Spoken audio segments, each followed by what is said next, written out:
Going into this game in Rome, Italy had never beaten Ireland in an RBS Six Nations match in 13 attempts, and they were on a run of 17 consecutive defeats against the men in green overall.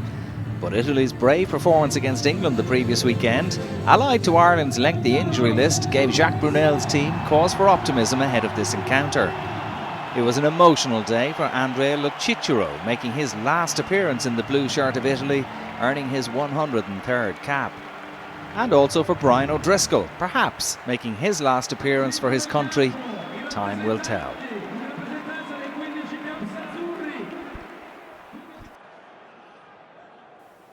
In beautiful spring sunshine, Ireland had the best of the early exchanges. Italy were penalised in front of the posts, and Paddy Jackson, in the side because of the injury to Johnny Sexton's foot, comfortably landed the penalty to give the Irish a 3-point lead.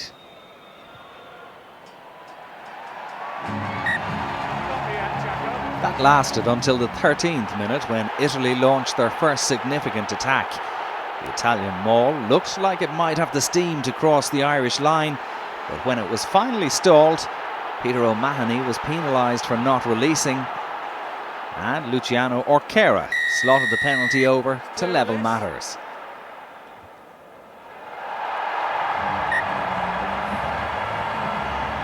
And the Italians went ahead for the first time midway through the first half. Cian Healy the transgressor this time, according to the referee Wayne Barnes, and Orquera landed the resultant kick to make it 6 points to 3 for the home side.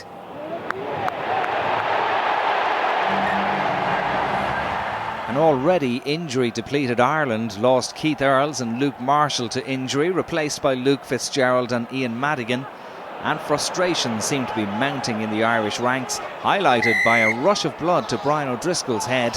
His stamp on Simone Favaro was spotted by the match officials, and there could be no argument when the referee produced the yellow card.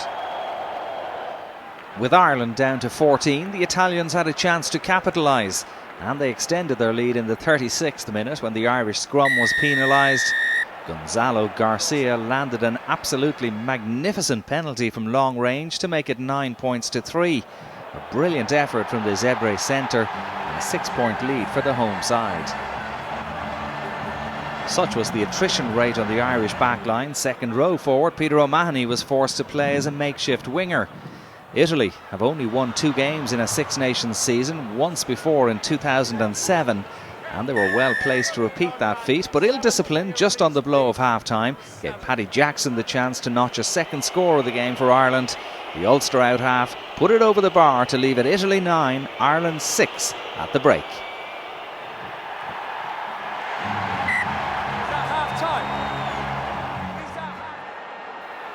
The patched-up Ireland side was struggling to cope with the pressure being applied by the Italians early in the second half, and in the 48th minute that pressure paid dividends for Italy. The Azzurri were within striking distance of the Irish line, and when Giovanbattista Venditti got over the line, Wayne Barnes asked for the assistance of the TMO, who judged that the try could be awarded. It may have been a forest of arms and legs, but the decision seemed to be the right one. The Irish were on the ropes, and when Orquera landed a brilliant conversion, it made it Italy 16, Ireland 6. With a 10-point lead and Ireland in some disarray, the Italians looked to be in a very strong position. But within a few minutes there was a lifeline for the visitors. The influential Sergio Parisse was sent to the sin bin for a trip on Ian Madigan as he burst through. It was an easy decision for the referee, and it was a double blow for the Italians because Parisse's loss would obviously be felt, and Jackson kicked the penalty to make it 16-9. The gap was further reduced in the 58th minute. Jackson once again accurate with the boot to make it a 4-point game. The temporary loss of Parisse was really being felt by the Italians as Ireland took a grip on the game. A first Irish try was looking on the cards as they pummeled the Italian line, and when the ref penalised Italy for not releasing, Jackson could hardly miss, and suddenly there was only 1 point between them.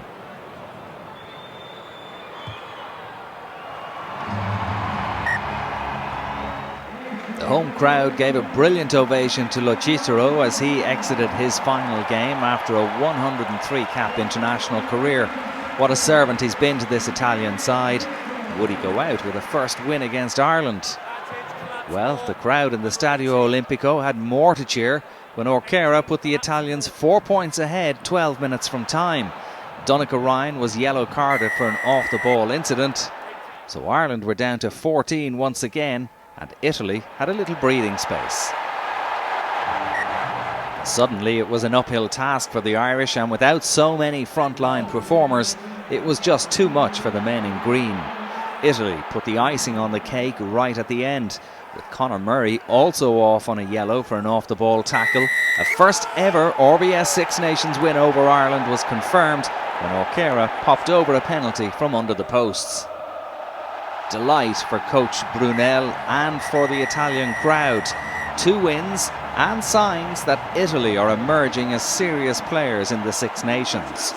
For Ireland, a season that promised so much after an opening day victory has fizzled out, and a sad end for Brian O'Driscoll should he confirm that he's retiring from the Irish setup.